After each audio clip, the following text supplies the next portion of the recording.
Welcome back to Statistically Speaking, a UteNation podcast. I'm joined by my friends, Dustin, Joe, and Matt. Pleasure seeing all of you handsome gentlemen here with me today. We are going to be talking... not lay it on too thick. I'm just trying to get in the good graces. So I want to do we're going to do a prediction segment here for the upcoming game between Utah and Wyoming. It's in Laramie. What time's that game at, guys? Is this a late game or 6 o'clock? Okay. So it's going to end at night. In my opinion, Laramie is a bad vibes juju place to play. I know stats don't care about that stuff. I do. I think that you can't overlook a team like Wyoming, especially right now. So what do you guys think going into this game? Dustin, you want to start us off? Yeah, Utah can overlook Wyoming. They're favored by 24 points right now, open to 21. It's up to 24. FPI gives Utah a 93% chance. As long as Utah pays attention and looks at what they're doing, they're better than Wyoming at pretty much everything. Wyoming's 2-0. They beat Akron 10-0, an Akron team that lost to Nebraska 68-0 last week. And then they beat Northern Iowa 31-7. So they're not a terrible team, but they are on par with, they're like UCLA. It's similar to the UCLA team. The one thing that Wyoming does have is a very good wide receiver. Chris Durr is a very good wide receiver. Already has 200 yards in 2 games, 2 touchdowns. Their quarterback's decent, but Chris Durr, the wide receiver, is carrying the team right now. And they're playing a decent defense against 2 very bad teams. So I think, I would bet on a lower scoring game than normal, but it's not one that a competent Utah team should have any trouble winning by 2 or 3 touchdowns. I'll be interested to see what Utah's offensive play call is for this, just in the sense of, do we see that the same in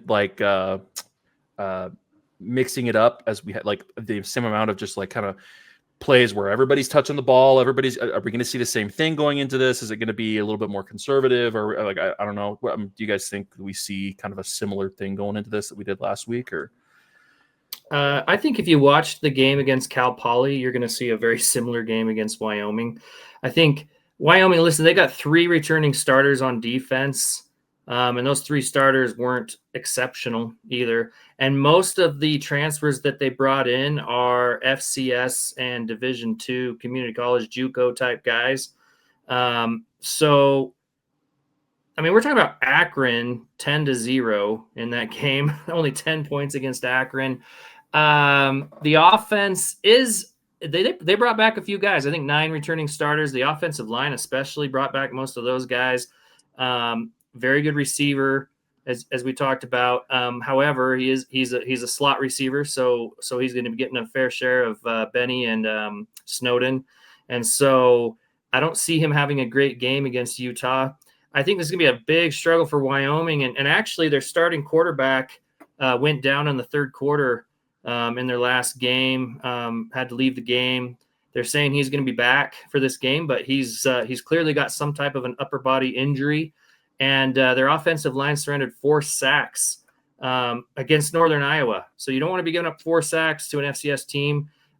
If Utah gets a few good hits on Anderson, I think his quarterback's name, Anderson, he could go out. And then their backup quarterback, Landon Sims, he played at, get ready for this, East Central Community College in Mississippi. So powerhouse. You got a guy from a powerhouse, yeah, that very likely could play in this game against a top defense in all of the country. It won't look good for Wyoming. It never is good in Wyoming, but at least they're getting there early before the cold, freezing winds. I looked at the weather for this game. It could be rainy, but in the 60s, so not bad. I think Utah wins this easily. If I were a betting man, which I've learned not to do in sports, but if I were a betting man, this would be an easy one for me to bet bet more on depending on how high that spread goes. I'd go over the spread. I'd pick Utah easy. I would not want to be Wyoming's quarterback. Utah got 20 pressures against Cal Poly, and multiple sacks, and having one already hurt and one from a powerhouse community college school is not a recipe for a ton of success this week. No. I remember the day after Utah was announced they were joining the Pac-12, and I woke up with a song in my heart, and the song was named "You Never Have to Go Back to Laramie." And Yeah, isn't this crazy? so I'm just, What are my they heart doing? goes out to these boys. Listen. This is not the criticizing the Utah athletic director podcast. Packed This is into a about bus and driven to Laramie, Wyoming. No, I don't know why we're going to Laramie either. It's weird. What's the value there? No value. That's the first thing I want to say. The good news is the Utes are going to eat this team alive. Wyoming, I think, is probably the worst offense Utah has faced so far this season, and I'm aware of who they played last week. It's really hard to see how the Cowboys get past the line of scrimmage in this game. It's just going to be a brutal experience for them. And I don't see them moving the ball at all. They do have a solid defense, pretty darn good defense that I anticipate is maybe this will be the first time we see what Utah's offense does when they can't kind of do whatever they want, which so far they've really been able to have their way with both the defenses that they've played. I am expecting, as you said, a lot of ball carriers and a really complex offense. My guess is that they're trying to give as thick a stack of film to the Big 12 as they can, and really not show their cards in terms of what their go-to plays and what they feel really good about are. And they don't need to against these teams. They can score more or less at will, doing more or less whatever they want with players that don't even play offense, and they can do whatever they want. So it's been really fun, and I think that'll continue. I just when I model this and I look at these numbers, so we're not quite there yet. I'll have charts for you next week. My weeks get stronger as you go. I really start to so if you ever want to know how nerdy I am, I keep stats about my stats. I got 8 years of performance statistics for my statistics, and weeks 4 through 8 are my strongest weeks in terms of when I beat the house, when I beat Vegas, and that's because we're picking up data. We're starting to learn more information about this team, but everybody hasn't caught up yet necessarily to the more sophisticated models. So next week is when we really start to get this information and feel really good about our predictions. But I just don't see how Wyoming moves the ball at all. I don't see how they score. I'm anticipating a shutout in Laramie. I don't think Utah is going to score a tremendous amount of points, but 31-0 is the pick that I'm going to make. Kyle Whittingham does not like it in Laramie either, and tends to get a pretty ferocious performance out of his football teams when they are unfortunate enough to have to travel that way. So I think they're going to play mad. I think they're gonna beat the heck out of the Cowboys and not give up a point. To everybody listening, I think it's important to state that if you really want to be into statistics, you have to have statistics about when your statistics are statistically good. I think that's an important thing to point out there with Joe.